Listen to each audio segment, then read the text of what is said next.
naitwa Dr. Moses Michael.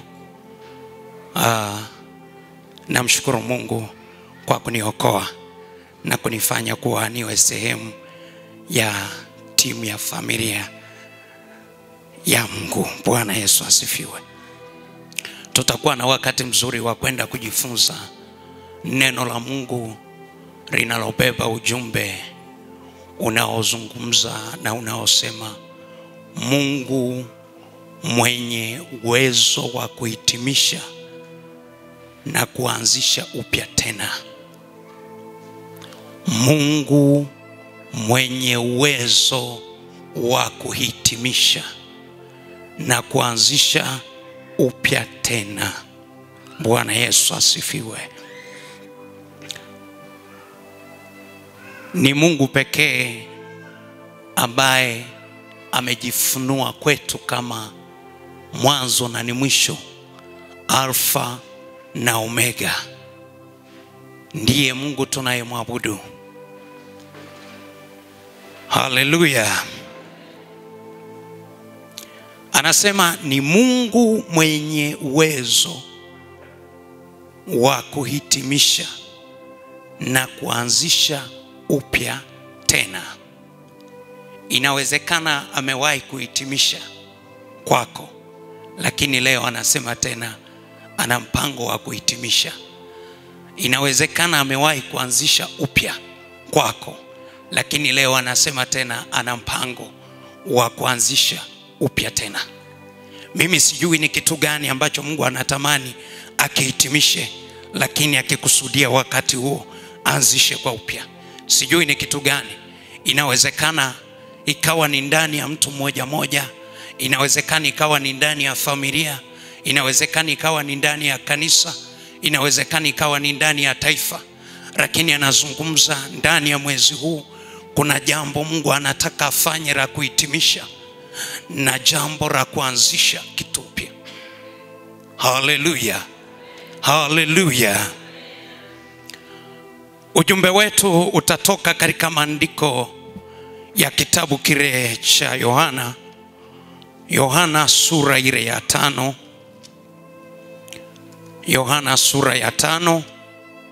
Natamani na wewe twende wote pamoja ili tukasome wote pamoja kuanzia ule mstari wa kwanza. Yohana sura ya 5. Ujumbe wetu unatoka kwenye kitabu kile cha Yohana sura ile ya 5 kuanzia ule mstari wa kwanza mpaka mstari ule wa 17. Nitasoma kama neno la Mungu linenavyo. Baada ya hayo palikuwa na sikukuu ya Wayahudi, naye Yesu akakwea kwenda Yerusalemu.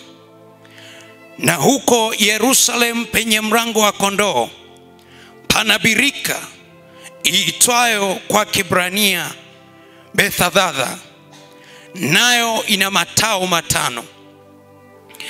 Ndani ya hayo jamii kubwa ya wagonjwa walikuwa wamelala, vipofu, viwete, nao waliopooza, wakingoja maji yachemke. Kwa maana kuna wakati ambapo malaika hushuka akaingia katika ile birika akayatibua maji. Basi yeye aliyeingia kwa kwanza baada ya maji kutiburiwa akapona ugonjwa wote uliokuwa umempata. Nitarudia ile neno.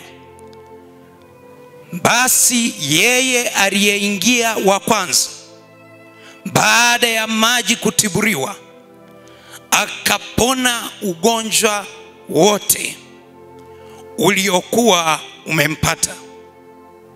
Na hapa palikuwa na mtu ambaye amekuwa hawezi kwa muda wa miaka 38. Yesu alipomwona mtu huyu, Yesu alipomwona huyu amelala, naye akijua ya kuwa amekuwa hali hiyo siku nyingi, alimwambia, wataka kuwa mzima? Yule mgonjwa akamjibu, Bwana, mimi sina mtu wa kunitia birikani. Maji yanayotibriwa, ila wakati ninapokuja mimi, mtu mwingine hushuka mbele. Nitarudia ule mstari wa 7. Yule mgonjwa akamjibu, Bwana, mimi sina mtu wa kunitia birikani. Maji yanapotibriwa, ila wakati ninapokuja mimi, mtu mwingine hushuka mbele yangu. Yesu akamwambia, simama, jitwike godoro lako uende. Mara yule mtu akawa mzima, akajitwika godoro lake akaenda. Nayo ilikuwa ni Sabato siku hiyo. Kwa sababu hiyo Wayahudi wakamwambia yule aliyeponywa, leo ni siku ya Sabato, wala si halali kwako kujitwika godoro. Akawajibu, yeye aliyenifanya kuwa mzima ndiye aliyeniambia nijitwike godoro lako uende. Basi wakamuuliza, yule aliyekuambia jitwike uende ni nani?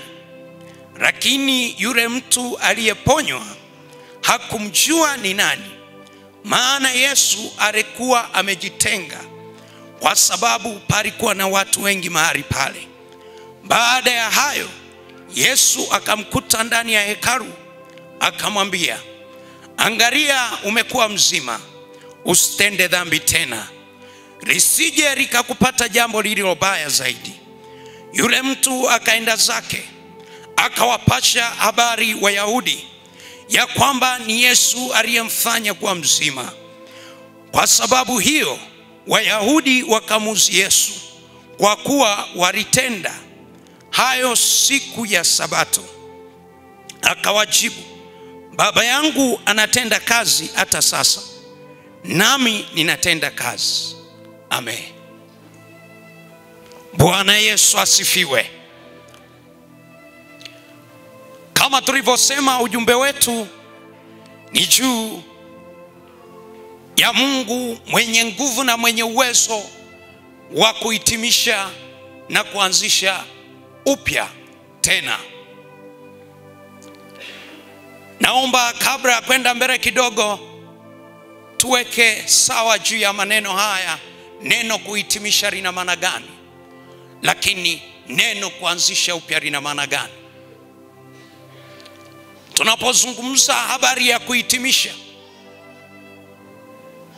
hii ni kitendo kinachohusisha kufikia ukomo wa jambo fulani. Ni kitendo au ni tukio linaloambatana na kufikia ukomo wa jambo fulani. Mtu anaweza akawa ana shughuli, akawa ameifanya kwa muda kadhaa, lakini inapofikia sehemu ameachana na kuendelea na ile shughuli, tutasema amehitimisha. Mtu anaweza akawa anapita kwenye hali fulani na mazingira fulani, ikampeleka mpaka muda kadhaa, na wakati mwingine akaendelea kwa mwendo mrefu, lakini asione mwisho. Lakini pale inapotokea lile jambo ambalo amekanaro kwa muda mrefu linafikia ukomo, ndiyo hatua ya kuhitimisha. Na tunapozungumza habari ya kuanzisha, ni kitu gani? Kuanzisha ni mchakato unaohusisha hatua kadhaa za kuelekea kwenye jambo jingine kudhihirika ama kuonekana. Ama ni mchakato ambao inawezekana hata kabla mtu hakuwa nao, lakini baada ya ukomo wa jambo fulani kuna jambo jingine linaibuka ama linatengenezwa. Jambo ambalo mwanzoni halikuonekana, lakini inafikia wakati linafunuliwa. Linapofunuliwa, kitu kilichofunuliwa ni kitu kilichowekwa wazi, nacho kiko tayari kuonekana machoni pa wanadamu, nacho kiko tayari kuonekana machoni pa watu wengine. Huo ndo mchakato wa uanzishwaji.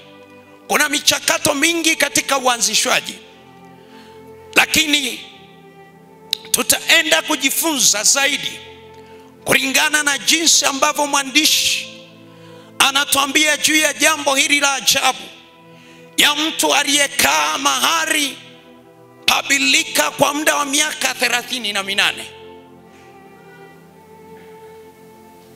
Bwana Yesu asifiwe.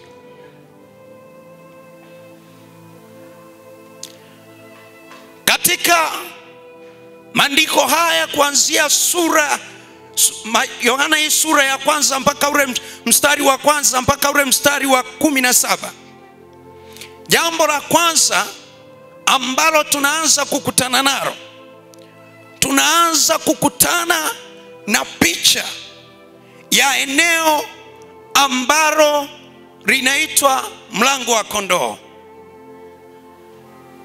Lakini kabla ya hapo tunaambiwa kulikuwa kuna tukio la sikukuu. Biblia haijaeleza ilikuwa ni sikukuu gani, lakini watafiti wanajaribu kuzungumza juu kati sikukuu 3 kubwa zilizokuwepo ndani ya taifa la Israeli. Inawezekana moja ya sikukuu hii ilikuwa ni sikukuu ya Pasaka, na kama yalikuwa ni majira yale, basi maana yake watu wengi walikuwa wanaenda Yerusalemu kwa ajili ya tukio hili maalum. Lakini jambo la pili tunalokutana nalo katika habari hii, tunakutana na eneo linaloitwa mlango wa kondoo. Huu ulikuwa ni eneo gani? Huu ulikuwa ni mlango ambao wakati wa ujenzi wa hekalu, maana yake kulikuwa kuna wigo, kuta ambazo kama ni fence, kama ni ngome ambayo ilizunguka hekalu, ilikuwa ndani. Ile ngome ilikuwa na marango 12, na moja ya rango linalozungumzwa hapa ni lango la kondoo. Ukirejea katika kitabu cha Nehemia, unakutana na habari hii inayozungumzwa juu ya ujenzi wa mji wa Yerusalemu kukiwa na marango 12. Katika kitabu cha Nehemia sura ile ya 2 utakutana na milango inasimamishwa, na hii milango ilikuwa na kusudi maalum, ikiwa ni ufunuo kwa ajili ya mambo yajayo, kwa ajili ya nyakati zijazo. Nayo ilikuwa ni agenda ambayo ilikuwa imebeba ufunuo kwa ajili ya picha iliyoko mbele yao. Lakini eneo la pili tunalokutana nalo linazungumza juu ya habari ya kuwepo kwa bwawa, birika linaitwa. Maeneo mengine linatumiwa kama bwawa, maeneo mengine linatumiwa kama pool. Ni eneo kilichochimbwa alafu kikajazwa maji. Tungeweza kusema mfano wa swimming pool ilivyo. Lakini katika eneo hili kulikuwa kuna matao yanayozungumzwa, matao 5. Maana yake alikuwa ni kama sehemu ambazo watu wanakaa mle. Bwana Yesu asifiwe. Ilikuwa ni picha iliyokuwa ikifunuliwa kwa ajili ya mambo yajayo. Lakini tunakutana na ndani ya lile bwawa kulikuwa kuna wakati yametulia yale maji, na kulikuwa kuna wakati yale maji yanatibuka. Alikuwa picha hii ilikuwa inatupa kitu gani? Kabla tujaenda mbele kidogo, ni muhimu kuyafahamu haya ili twende sawa. Mwandishi alitaka kutuambia kitu gani anapotuambia kulikuwa kuna mlango wa kondoo? Na kwa nini ilibidi Yesu apite kwenye lango la kondoo? Kwa nini hakupita maeneo mengine? Kulikuwa kuna jambo gani? Mlango wa kondoo unaozungumzwa ulikuwa ni ufunuo uliokuwa ukimzungumza Yesu Kristo. Ulikuwa ni ufunuo uliokuwa ukimtabiri Yesu Kristo ambaye atakuja kama mwana kondoo. Na yeye ndiye anasema ndiye lango. Hebu turejee katika kitabu kile cha Yohana sura ya 10. Yohana sura ya 10 ili twende sawa.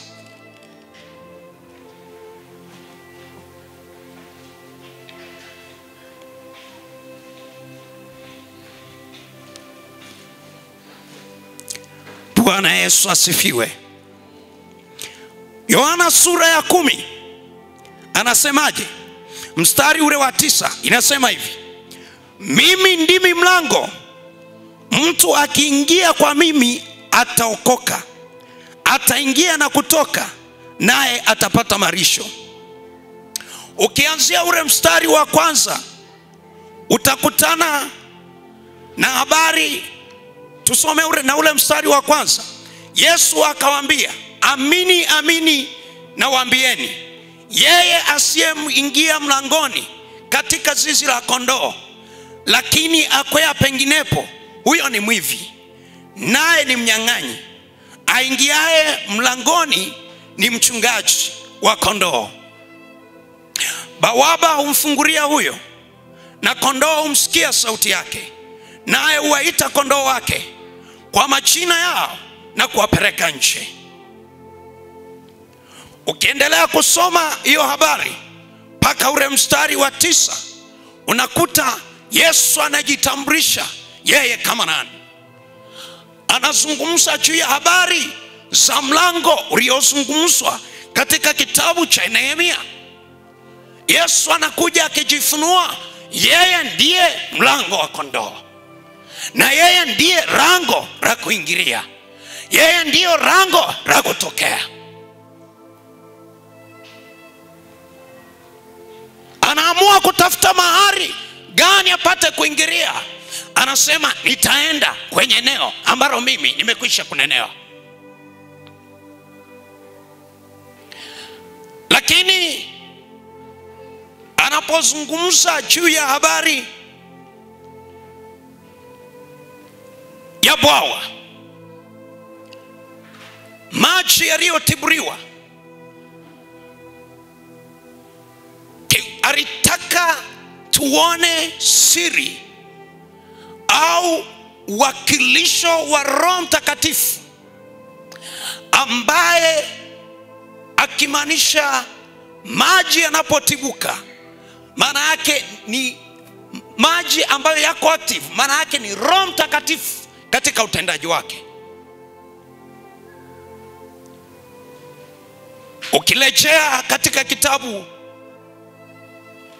cha Yohana, nafikiri sura ile ya 4, utakutana na habari ya mwanamke Msamaria ambaye alikuwa ameenda kuteka maji. Anamwambia, mimi ndimi maji ya uzima,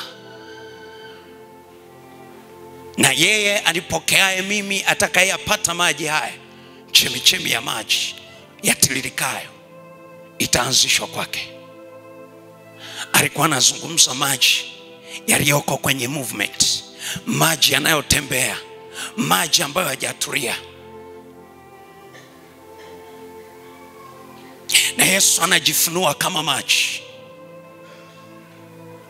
Maana yake alipokuwa akizungumza habari ya kutiburiwa, alikuwa anataka aone jinsi ya utendaji wa Roho Mtakatifu unavyoweza kuoperate na kubadilisha na kuleta matokeo mapya kabisa ndani ya maisha ya mtu. Bwana Yesu asifiwe. Ni mambo ya muhimu kuyaelewa kabla hatujaenda mbele. Kwa hiyo ukishaipata picha hii, anasema, kwa hiyo tunamwona Yesu akijifunua katikati ya kusanyiko la watu hawa. Lakini tunamwona Roho Mtakatifu akijifunua katikati ya watu hawa.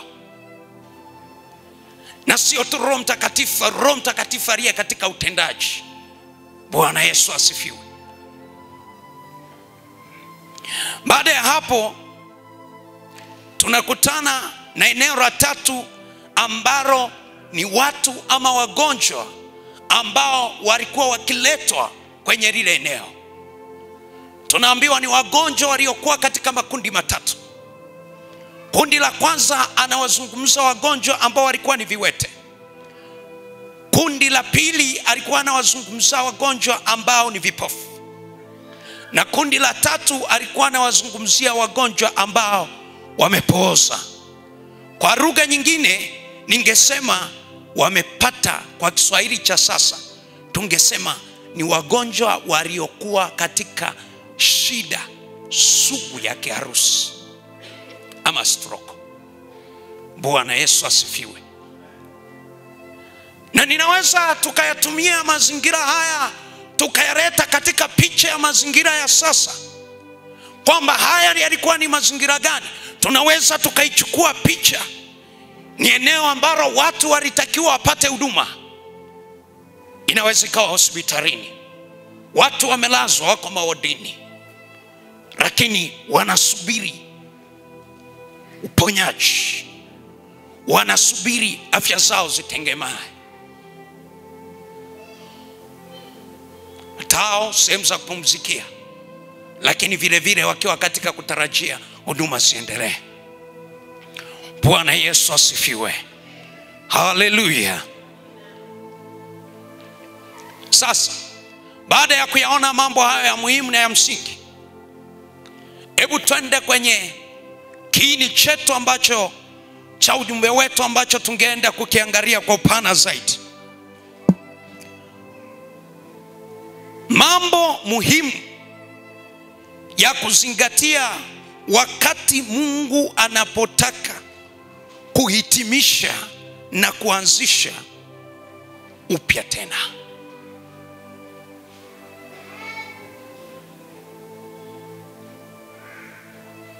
Wakati Mungu anaweka mkakati wa namna ya kuwatoa watu wake, wa namna ya kumhamisha mtu kutoka hatua nyingine kwenda hatua nyingine, wakati huo pia huwa anaruhusu michakato na mazingira ambayo yanaweza yakatokea upande wa pili, yakiwa na nia ile ile ya kumwandaa mtu kutoka kwenye hatua aliyopo kwenda hatua nyingine. Wakati mwingine michakato ambayo Mungu anaweza akairuhusu kwa ajili ya kumwandaa kwenda kumwondoa kwenye hatua fulani, inaweza ikabeba maumivu makali, lakini ni agenda ya Mungu ambayo anakusudia kuja kufanya na kuanzisha kitu ambacho kitastajabisha na kushangaza.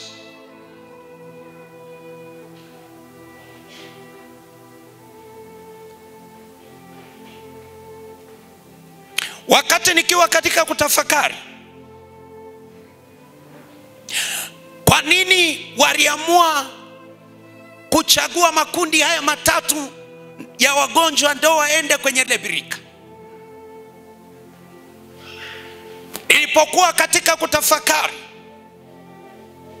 ikaonekana ni miongoni mwa mambo ambayo kwa akili za kibinadamu na akili ya kawaida ni mambo ambayo yalikuwa hayana majibu ya moja kwa moja. Ni mambo ambayo akili za kibinadamu wakati mwingine hazina majibu ya kuyatolea, kwamba haya mambo yanaweza yakawa ya namna gani. Kwa hiyo ilikuwa ni lazima kuwe na Mungu kuingilia kati. Lazima kuwe na intervention ya Mungu mwenyewe, kuwe na mwingilio. Mungu aingilie katikati ya yale mambo yaliyoinuka. Maana yake akili za kawaida haziwezi kuyatolea majibu. Ufahamu wa kawaida hauwezi ukayatolea majibu, na njia za kawaida, tiba za kawaida haziwezi zikayatolea majibu. Na kwa sababu njia za kawaida haziwezi zikawa na majibu, hawakuwa na namna nyingine badala ya kujiwasilisha kwa Mungu. Hawakuwa na namna nyingine badala ya kujikabidhi kwa Mungu. Kumbe kuna mambo yanaweza yakaibuka, kuna mambo yanaweza yakatokea yakawa juu ya ukomo wa fahamu za mwanadamu, lakini inapofika saa ya kuyapeleka kwa Mungu yana majibu. Kuna mambo yanafikia hatua akili za wanadamu zinaumia kutafuta majibu, lakini majibu hayapatikani. Watu hawa walikaa na wagonjwa kwa muda mrefu. Watu hawa walikaa na wagonjwa wakatafuta tiba za kila namna, wasione nini utatuzi wa changamoto zao. Na baada ya kujua ya kwamba hivi viko juu ya uwezo na fikra zao, waliamua kutafuta njia ya kumtafuta Mungu. Ndipo mwandishi wa kitabu cha Isaya ule mlango wa 55 kuanzia ule mstari wa 8 anasemaje? Anasema maneno haya. Isaya 55 tuanzie ule mstari wa 8. Neno la Mungu linasema, maana mawazo yangu si mawazo yenu, wala njia zenu si njia zangu, asema Bwana. Kwa maana kama vile mbingu zilivyo juu sana kuliko nchi, kadhalika njia zangu ziko juu sana kuliko njia zenu, na mawazo yangu kuliko mawazo yenu. Mungu anazungumza juu ya namna ya njia zake ambavyo haziwezi zikafanana na mwanadamu. Wakati unapofika wa kuwaza ukafika mwisho, wakati unapofika wa kulia ukafika mwisho, wakati unapofika wa kupitia maumivu makali lakini uone mwisho, usikate tamaa, usiahirishe. Amua kukata rufaa kwenda kwa Mungu. Watu hao waliamua kukata rufaa, wakapeleka kwa Mungu. Ndio maana waliamua kupeleka kwenye lango la kondoo. Nimekupa picha ya lango la kondoo. Lilikuwa likimaanisha nini? Lilikuwa likimfunua Kristo, ambapo katika maana yake yeye ndiye aliyechinjwa kwa ajili ya wote. Anasema, njooni kwangu wenyi wote wenye kulemewa na mizigo mizito ya dhambi, nami nitawapumzisha. Walipokaa wakatafakari, ni wapi tunaweza tukapeleka hii mizigo iliyotushinda, walijua sehemu pekee ya kupeleka ni kwa Kristo Yesu, ambaye yeye aliteswa, aliangikwa kama rana ili lana ipate kuondoka, alisimamishwa, alizalauriwa, alitemewa mate, akanenwa kila neno na kila shutuma, lakini ili mwisho wake kupatikane majibu ambayo kwa wanadamu yameshindikana, ili kwamba kupatikane njia ambayo kwa wanadamu haionekani, ili kwamba yale ambayo hayana majibu yapate kuwa na majibu, ili kwamba yale yaliyoshindikana watu waseme hakika yanawezekana, ili kwamba waseme yale ambayo walisema haiwezekani, kumbe kwa Mungu yanawezekana. Walipoamua kuyapeleka, ndipo tunaona picha ambayo tunaipata, Roho Mtakatifu akiwa kazini akaanza kujifunua. Manake hawa watu walikuwa hawako katika uwezo na akili za namna ya kibinadamu ya kawaida. kwamba changamoto zao na shida zao watu wamenyosha mkono. Inawezekana wewe pia unaweza ukawa shahidi. Kuna matatizo ambayo yapo kwenye jamii yetu, tunabaki kusema haya Mungu ajua. Haleluya. Lakini kumbe hayo tunayosema Mungu ajua, Mungu ana uwezo wa kuhitimisha na kuanzisha. Walipopeleka watu hawa pale, Biblia inasemaje? Inasema kila walioingia kwenye ile birika maji yalipotibiriwa, Biblia inasema ugonjwa wowote. Amesema magonjwa mangapi? Magonjwa mangapi? Ugonjwa wowote.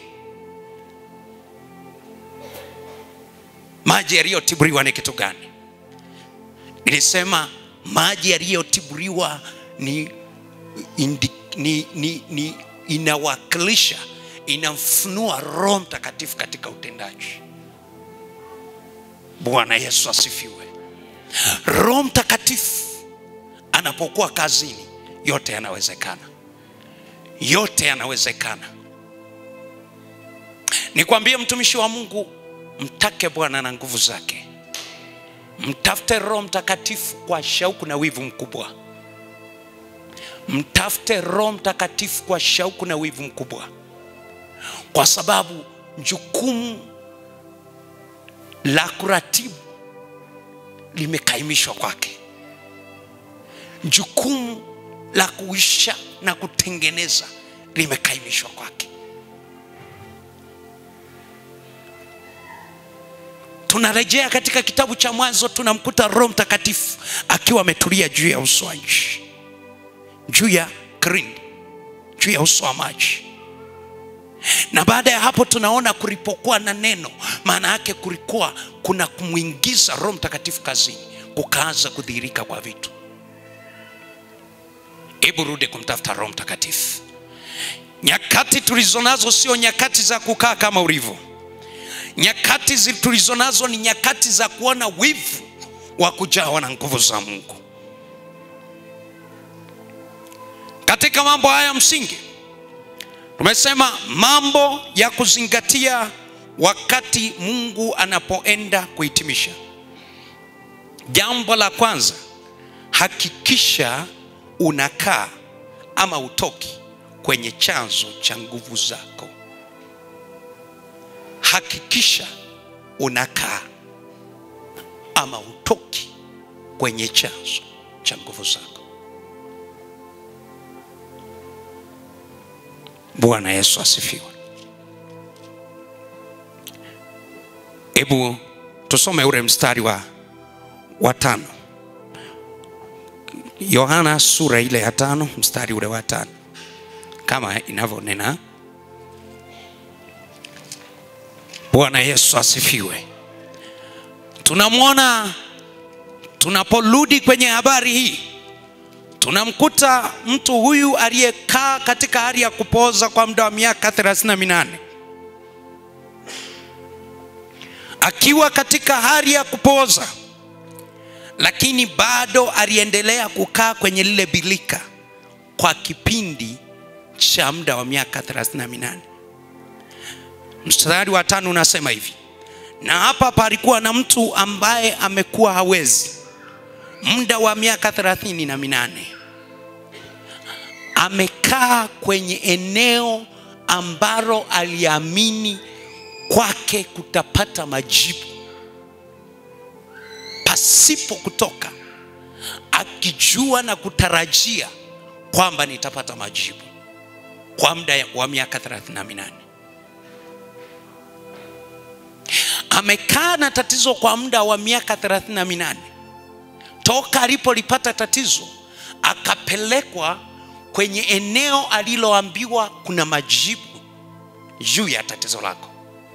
Alipopelekwa kwenye lile eneo, alikaa akitarajia uponyaji wake kwa muda wa miaka 38 bila kutoka. Usifikiri kwamba ni jambo jepesi kiasi hicho. Yaani mwaka wa kwanza umepita,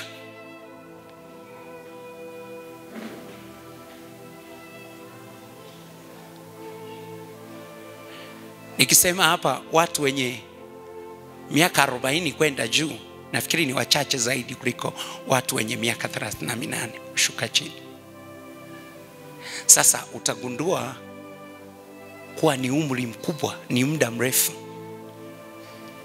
Miaka 38 amekaa kwenye eneo la birika akingojea muujiza wake.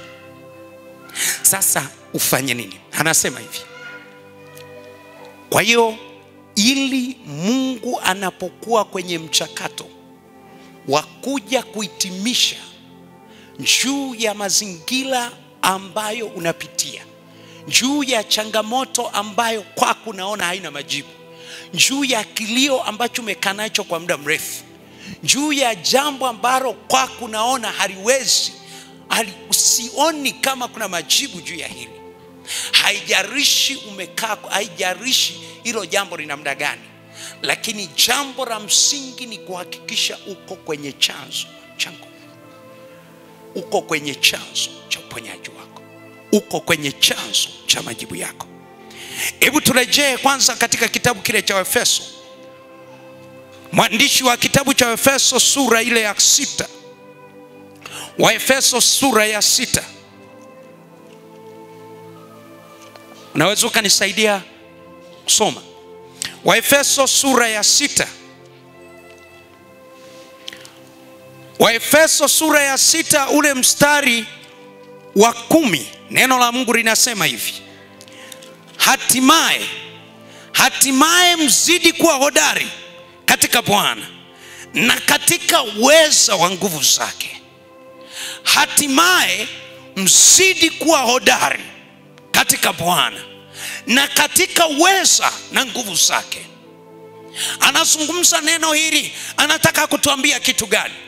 Kwamba kabla ya kwenda vitani, hebu tuone ule mstari wa 11, anasema vaeni silaha zote za Mungu mpate kuweza kuzipinga ila za shetani, kwa maana kushindana kwetu sisi si juu ya damu na nyama, bali ni juu ya falme na mamlaka na juu ya wakuu wa giza hili, juu ya majeshi ya pepo wabaya na juu ya wakuu wa giza hili, juu ya majeshi ya pepo wabaya katika ulimwengu wa roho.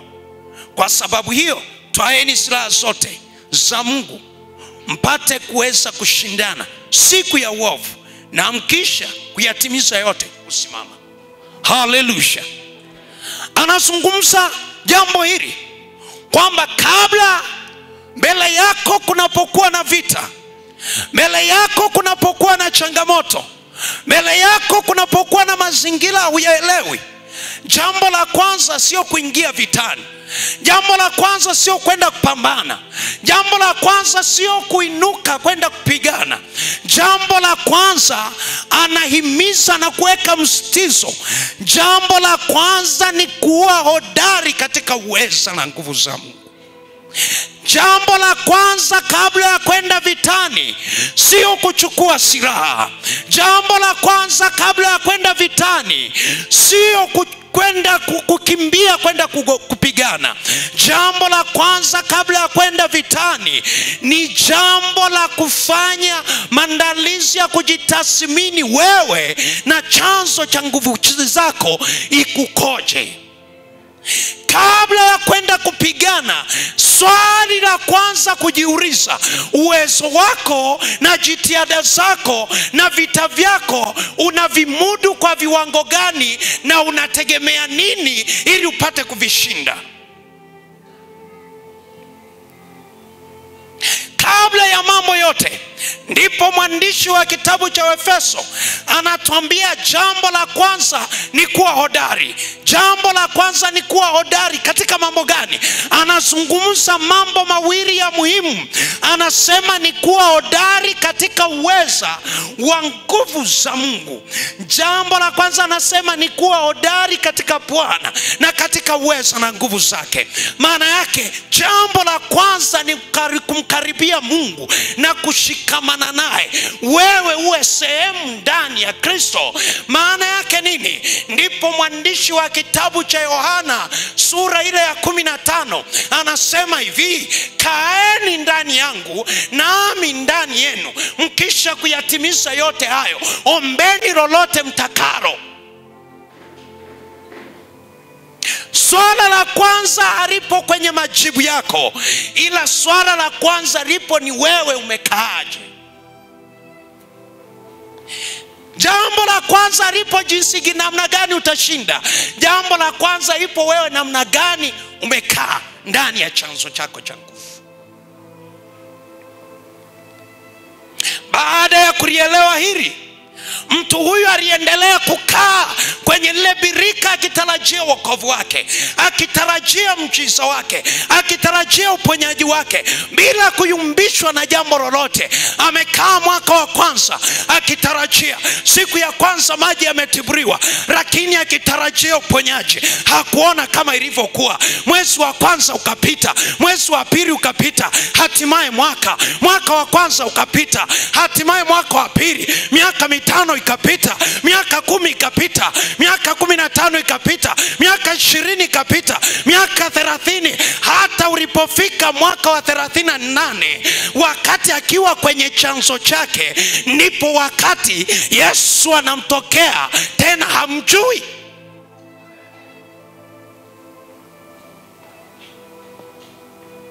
Je, wewe umekaa wapi? Pamoja na kilio chako wewe umekaa wapi? Pamoja na maumivu makali unayoyapitia umekaa wapi? Pamoja na maswali mengi ambayo yana majibu umekaa wapi? Pamoja na kukataliwa umekaa wapi? Pamoja na kuambiwa maneno ya kejeli na kufedhehesha umekaa wapi?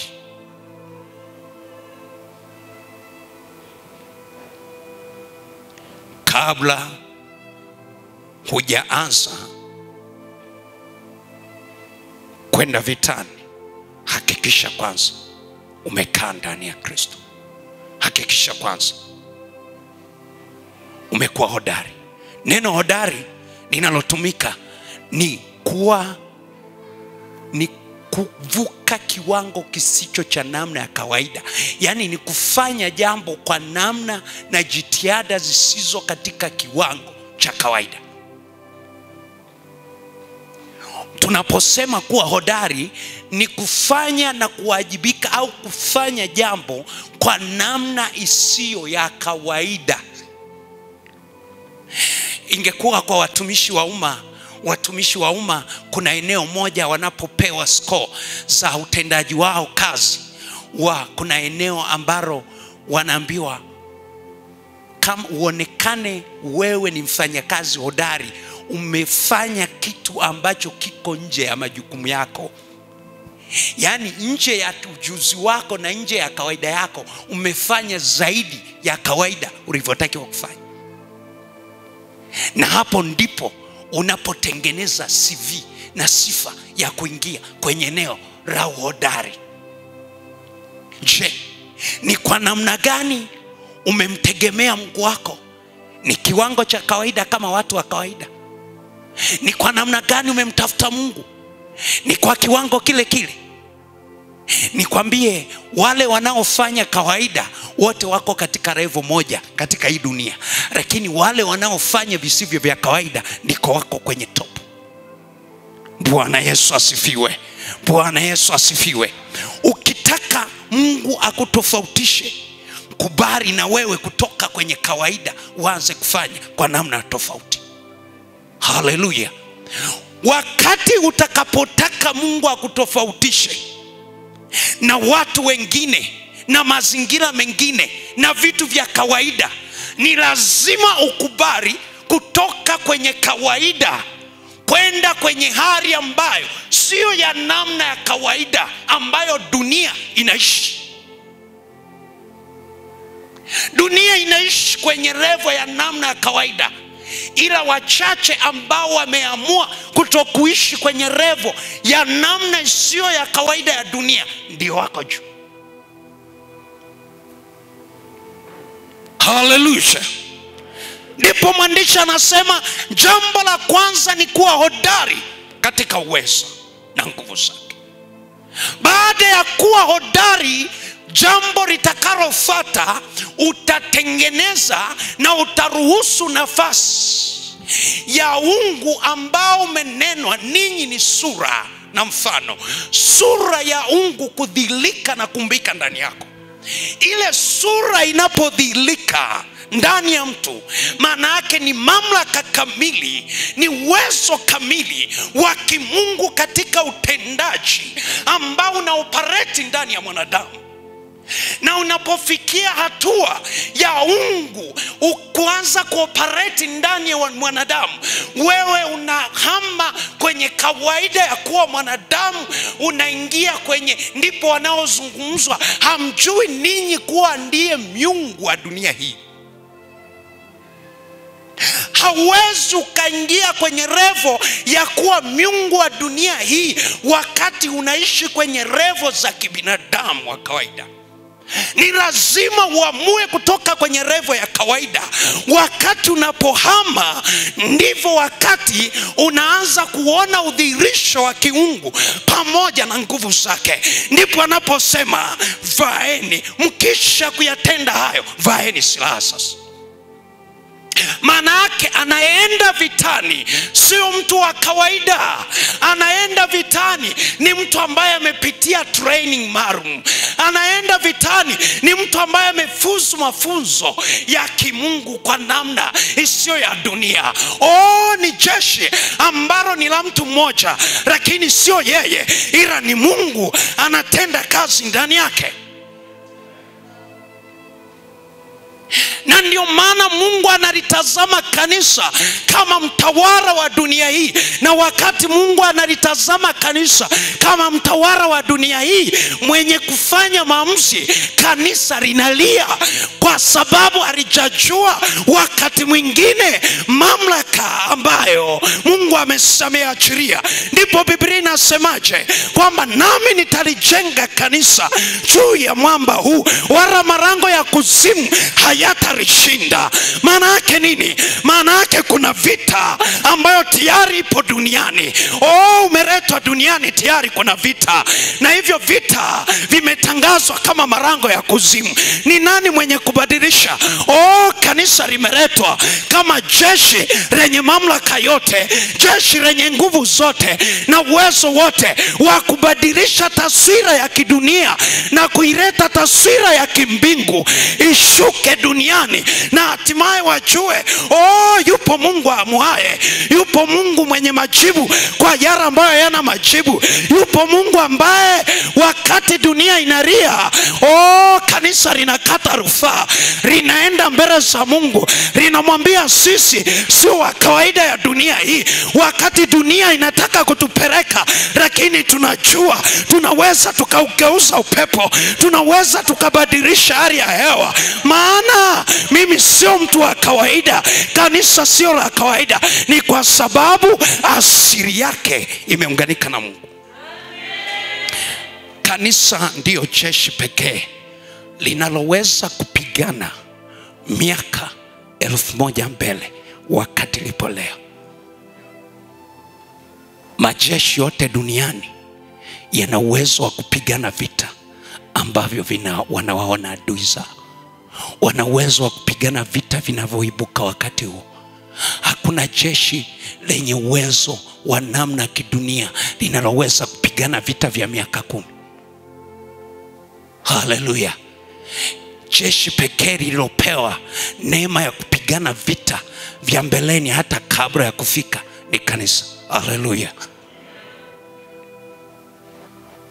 Anasema jambo la kwanza, hakikisha utoki kwenye chanzo chako. Haleluya. Utarejea maandiko kutoka kitabu cha Efeso kama tulivyosema, sura ile ya 6 mstari wa 10 na kuendelea. Utarejea katika kitabu cha Yohana sura ya 15, kaeni ndani yangu nami ndani yenu, mkisha kuyatimiza hayo yote ombeni lote mtakalo. Baada ya hapo, jambo la pili ni kuweka tumaini kwenye chanzo cha nguvu zako. Weka tumaini kwenye chanzo cha nguvu zako. Weka tumaini kwenye chanzo cha nguvu zako. Weka tumaini kwenye chanzo cha nguvu zako. Mtu huyu anayeonekana kwenye lebilika, licha ya kukaa kwa muda wa miaka 38, lakini tumaini lake kubwa lilikuwa ni kwamba nitapata uponyaji. Hakuamua kutoka kwenye lebilika, akaendelea kukaa pale kwa muda akitarajia wokovu wake unakuja. Hebu leo nikukumbushe mtumishi wa Mungu, leo Mungu anakukumbusha usiondoe tumaini kwa Mungu wako aliyemwamini. Usiondoe tumaini kwa Mungu wako aliyekuokoa. Bado rudisha tumaini tena, maana Mungu endelea kumwamini. Hata kama umekaa kwenye tatizo kwa muda mrefu, hata kama umeomba lakini majibu yako hayajajibiwa, hata kama umelia lakini kilio chako nadhani hakijasikika, nikwambie kilio chako kimesikika. Lakini Mungu ana mkakati wa kuhitimisha kwa namna ambayo haitajirudia tena. Wakati wengine wakipata uponyaji wa muda, lakini wengine walipata uponyaji wa kudumu. Haleluya. Bwana Yesu asifiwe. Haleluya. Katika kitabu kile cha Zaburi sura ile ya 20, ule mstari wa 7 na wa 8, kama ifika msomaji unaweza ukanisomea. Zaburi sura ya 20. Zaburi sura ya 20 mstari ule wa 7 na wa 8. Hawa wanataja magari na hawa farasi. Twende taratibu. Hawa wanataja magari, na hawa wana farasi. Bali sisi tutalitaja jina la Bwana Mungu wetu.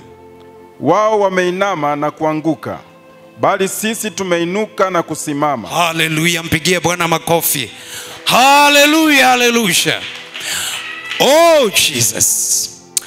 Anasema wakati wao wanataja magari, wakati wao wanaweka tumaini kwenye farasi, wakati wao wanaweka tumaini kwenye miungu mingine, lakini sisi tutalitaja jina la Bwana Mungu wetu, maana kwake upo msaada usiokuwa na ukomo. Upo msaada usio namna ya kawaida. Jambo la 4, jenga imani iliyo thabiti isiyokuwa na mashaka juu ya Mungu wako. Jenga imani thabiti isiyokuwa na mashaka juu ya Mungu wako. Kitabu cha Efeso sura ya 10 mstari ule wa 16. Vile vile utasoma katika kitabu kile cha Yakobo sura ile ya 3, Yakobo sura ya 1 mstari wa 3 hadi pale mstari wa 8. Inasema hivi, imani inatengeneza ustahimilivu ndani ya mtu.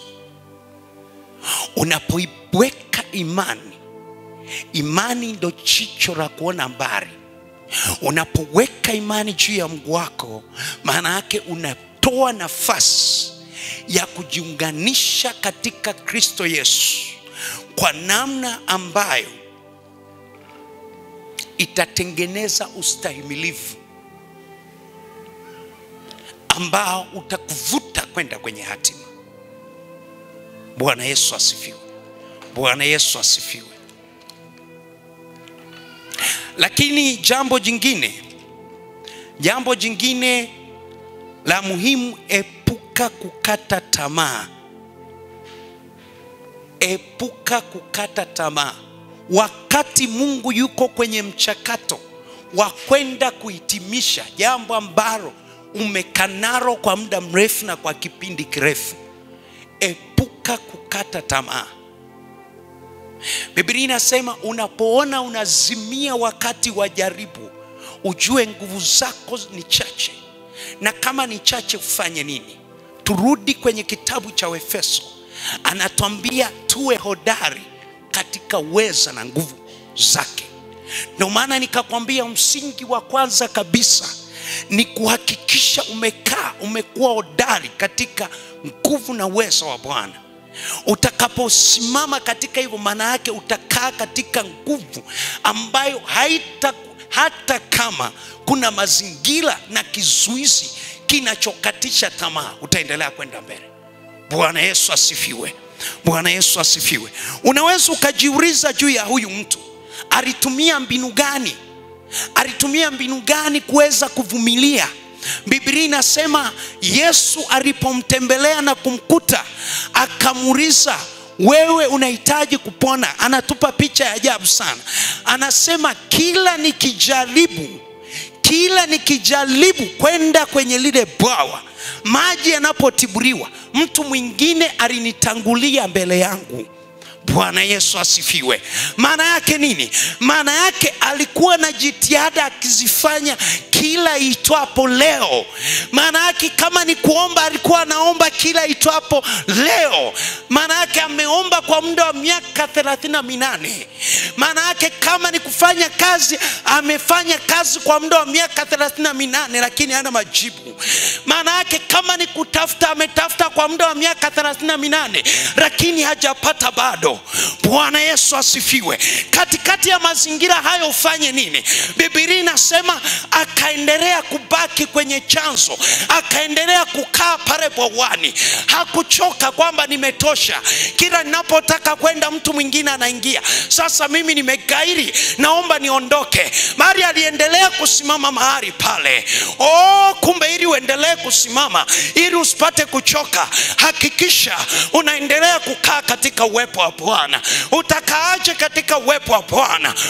Jambo la kwanza, hakikisha unalishika neno la Mungu. Soma neno la Mungu kila itwapo leo, maana neno la Mungu limebeba kitu cha kuuisha na kukujenga na kukutia nguvu ya kuendelea mbele. Maana Biblia inaniambia wale watu wazimiao nao watakapomngojea, naye atawavika nguvu na kuwapa uwezo wa kuendelea mbele. Hata kama ni kwa kuruka, anasema wengine wataruka kama tai lakini sharti waendelee mbele. Wengine watapiga mbio lakini hawatachoka.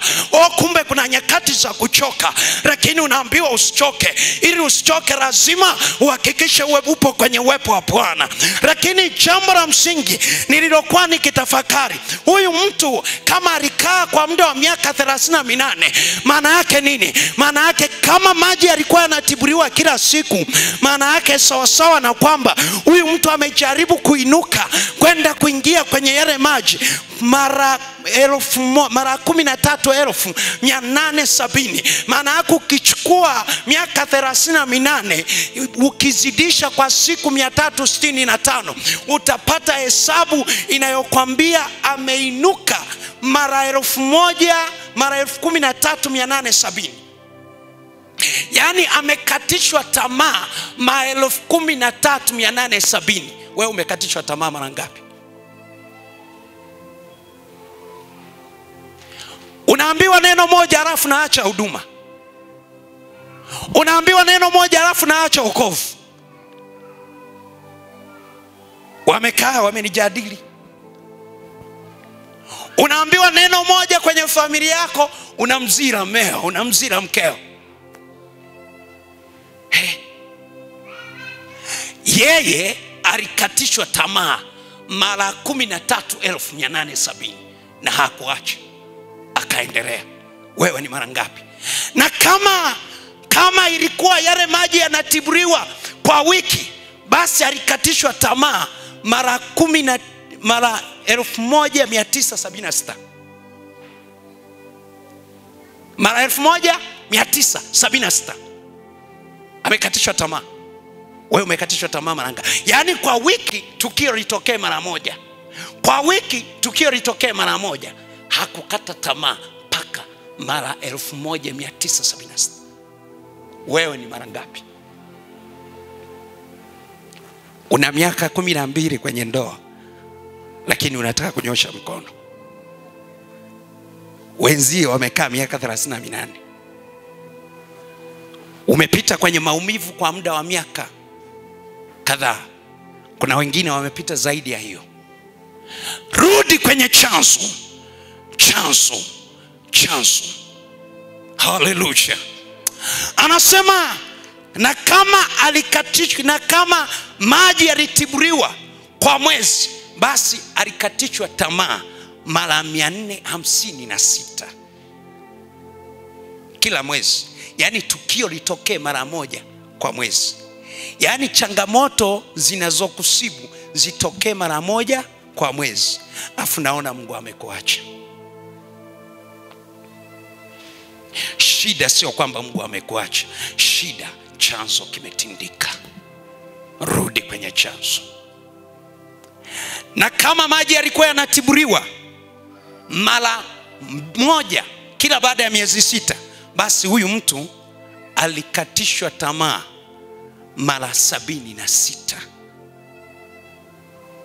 kila baada ya miezi 6. Chukulia kila baada ya miezi 6 mtu anakosea. Kila baada ya miezi 6 unaingia kwenye maumivu makali. Afu nasema Mungu hayupo. Sipo kwa ajili ya kukatisha tamaa na kutia moyo. Mungu akuvike nguvu na kukuinua kwa kasi mpya tena. Hebu ona, Mungu, wewe sio wa kwanza, lakini kuna watu walipita katika maumivu makali na wakakaa na wakatoka, na Mungu hakuacha. Jambo la ajabu lilokuja kunishtusha ni pale Yesu anapokuja anasema akijua yule mtu amekaa pale kwa muda wa miaka mingapi. Kwa hiyo Yesu alitambua kwa muda wote huo, alijua. Nakwambia Yesu anajua shida zako. Nakwambia Yesu anajua maumivu yako. Nakwambia Yesu anajua nyakati unazozipitia.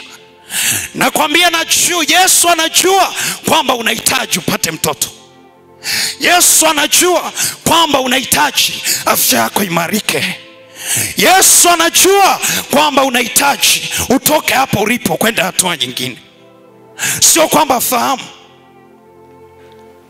Lakini jambo jingine la muhimu, hakikisha una watu sahihi wa kuvuka pamoja nao wakati wa jaribu lako. Sio kila mtu anaweza kuvuka na wewe. Sio kila mtu unapaswa kumweleza shida yako. Sio kila mtu anaweza kabeba mzigo kwa namna ile ile. Kasema hivi, hakikisha una watu sahihi wa kuvuka na wewe. Maana si kila mtu anaweza akabeba na kwa maumivu juu ya changamoto na shida unayoipitia. Hakikisha una watu sahihi ambao wanaweza wakabeba mzigo kwa maumivu na kwa uzito ule ule katika nyakati unazozipita. Na saa inapowadia, Mungu atakutukuza. Hebu msomaji turejee katika Isaya 43 ule mlango wa 4 mstari wa 4. Isaya 43 anasemaje?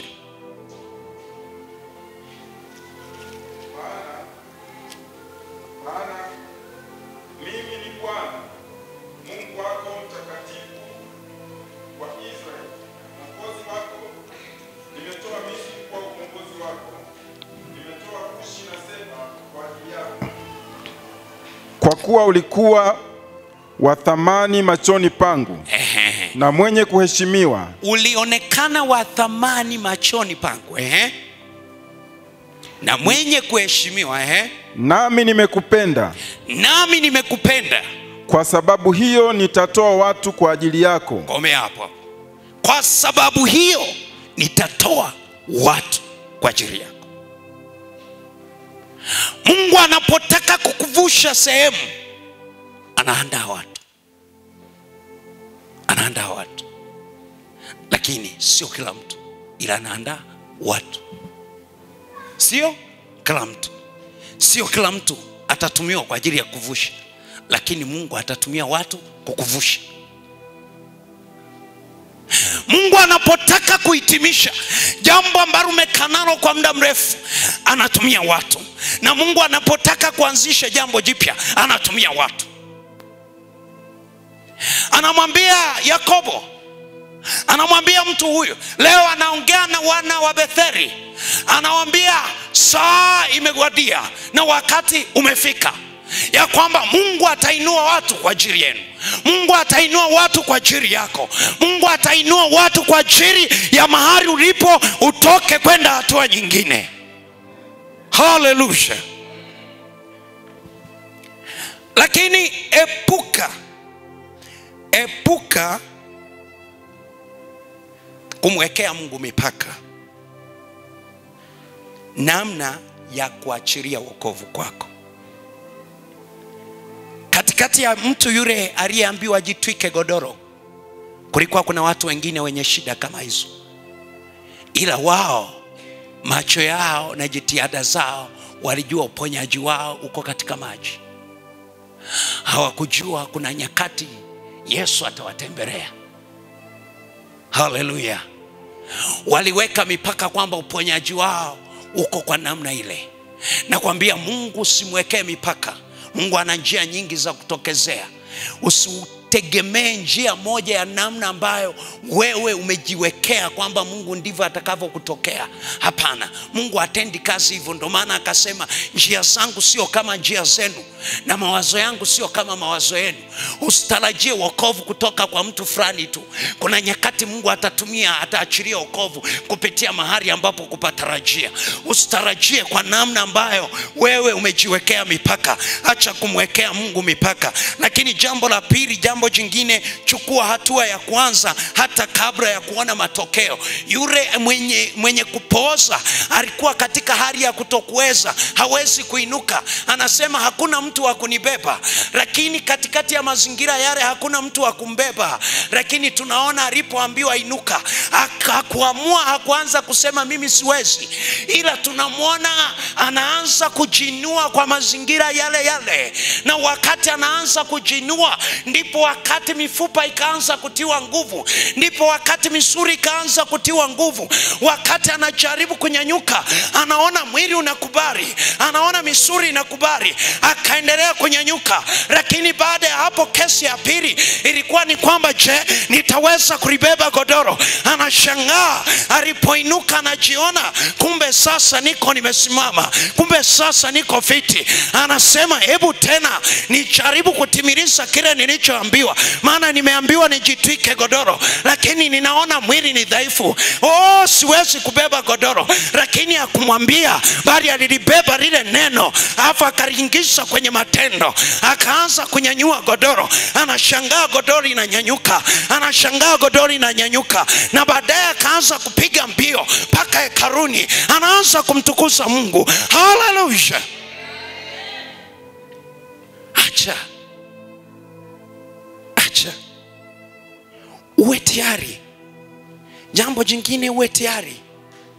Mungu anapohitaji kutumia, uwe tayari. Usianze kuweka sababu, usianze kuweka vigezo, usianze kuweka mazingira ambayo wewe unayajua. Mtu huyo alinyamaza, akasema nitafanya kama nilivyoelekezwa, maana sikujua.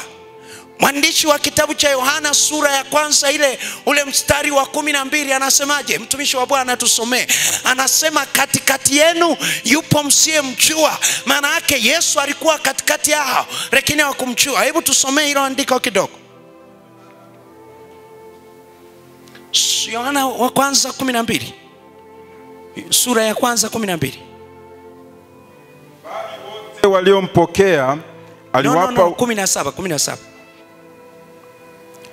Kwa kuwa torati ilitolewa kwa mkono wa Musa, neema na kweli zilikuja kwa mkono wa Yesu Kristo. Hakuna mtu aliyemwona Mungu wakati wowote. Mungu mwana pekee aliye katika kifua cha Baba, huyo ndiye aliyemfunua. Hallelujah.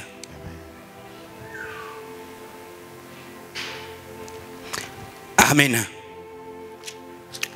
Kuna nafikiri kuendelea mbele kidogo. Hebu komea tu hapo.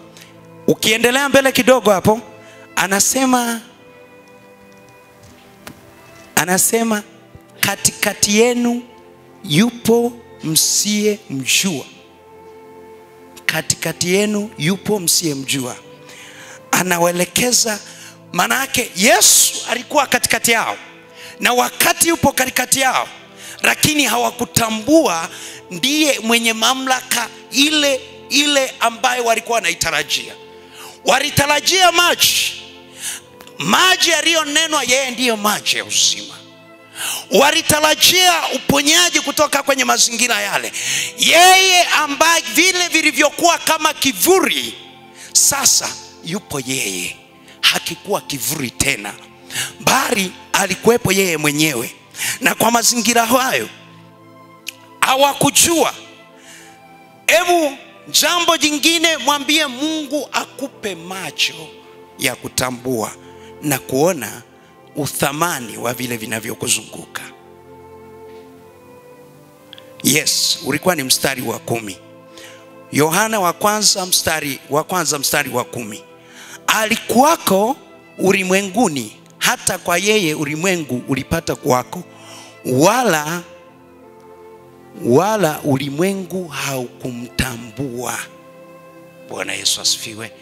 Alikuwako, na wale aliokuwepo katikati yao hawakumtambua. Alipoingia katikati ya ile lango, hawakutambua kama Yesu yuko katikati yao. Bwana Yesu asifiwe. Na mwisho kabisa, tunapoenda kuhitimisha, baada mstari ule wa 17, tutahitimisha na mstari wa 17. Neno la Mungu linasemaje? Mstari wa 17 linasema hivi: akawajibu, Baba yangu anatenda kazi hata sasa, nami ninatenda kazi. Bwana Yesu asifiwe. Akawajibu akawaambia, Baba yangu anatenda kazi hata sasa, nami ninatenda kazi. Bwana Yesu asifiwe. Ni jambo gani ambalo umekanaro kwa kilio? Ni jambo gani ambalo limekuriza kwa muda mrefu? Ni tatizo gani ambalo umekanaro kwa muda mrefu? Ni jambo gani ambalo limekuwa ni kilio kikubwa? Eza ni ndani ya familia, ndani ya mtu mmoja mmoja, ndani ya taifa, ndani ya mazingira. Ni jambo gani? Biblia inasema Yesu, Mungu yuko kazini, hajatoka. Anasema hata sasa Baba yangu anatenda kazi. Neno rajabu sana. Mungu wetu ni Mungu asiyechoka. Mungu wetu ni Mungu asiyesinzia. Hajasinzia kwa ajili ya kazi yako. Hajasinzia kwa ajili ya hali unayoweza kuipitia. Hajasinzia kwa ajili ya maumivu unayoyaona. Hajasinzia kwa hali unayoweza kuiona ndani ya mji. Hajasinzia kwa hali ambayo unaweza ukaiona ndani ya taifa. Hajasinzia kwenye mazingira ambayo unaweza ukayaona hayaeleweki. Mungu wetu hajasinzia. Mwandishi wa kitabu cha Zaburi ule mlango wa 121 anasemaje? Ni msaada wangu, nitainua macho yangu nitazame milima. Msaada wangu utatoka wapi? Msaada wangu katika Bwana aliyeziumba mbingu na nchi. Oh, haleluya. Msaada wangu katika Bwana aliyezifanya mbingu na nchi. Asiwache mguu wako usogezwe, asisinzie akurindaye. Naam, hata sinzia wala hata lala usingizi. Oh, yeye aliye mlinzi wa Israeli, yeye aliye mlinzi wa Beseri, yeye aliye mlinzi wa taifa la Tanzania, hata sinzia wala hata lala, hata uacha mguu wako usogezwe, hata kama ni hatua moja, yeye hata uacha. Anasemaje? Anasema jua halitakupiga mchana wala mwezi wakati wa usiku. Anasema Bwana atakulinda na mabaya yote, atakulinda na nafsi yako. Bwana atakulinda utokapo na uingiapo, tangu sasa na hata milele. Haleluya. Simama kwa miguu yako. Haleluya. Jesus. Simama kwa miguu yako. Wakati huu tunapoenda kuhitimisha. Wakati huu tunapoenda kuhitimisha.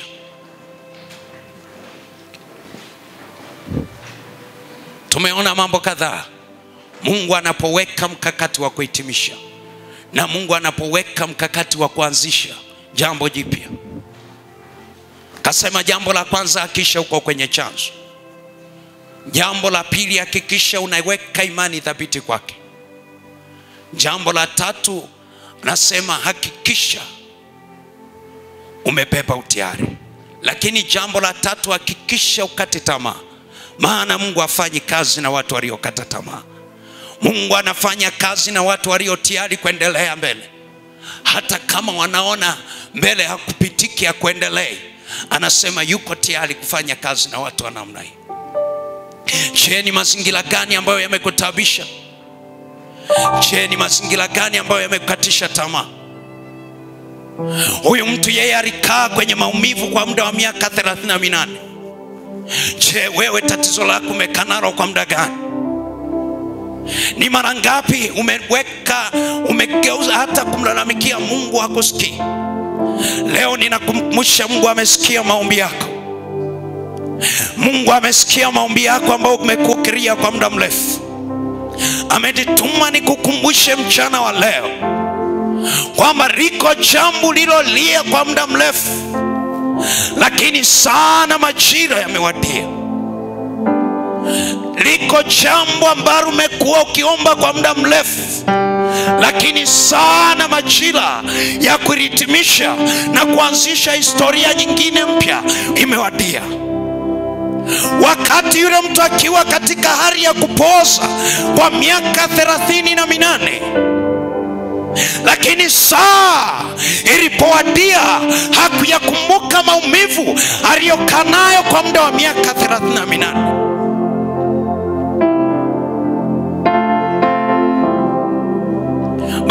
Alijawa na bubujiko na furaha ya ajabu, akirukaruka mpaka hekaluni akisema, ninachojua ni kwamba aliyeniponya ndiye aliyeniambia nijitwike godoro. Aliyeniponya ndiye aliyeniambia nijitwike godoro. Mimi mengine hayo siyajui, ila ninachojua ni yeye aliyeniponya. Ni yeye aliyeniponya. Ninachojua ni yeye aliyeniponya. Mengine siyajui, mengine siyajui, mengine siyajui. Sijui kwamba ni kwa namna gani na kwa mazingira gani, ila ninachojua yeye ameniponya. Jesus.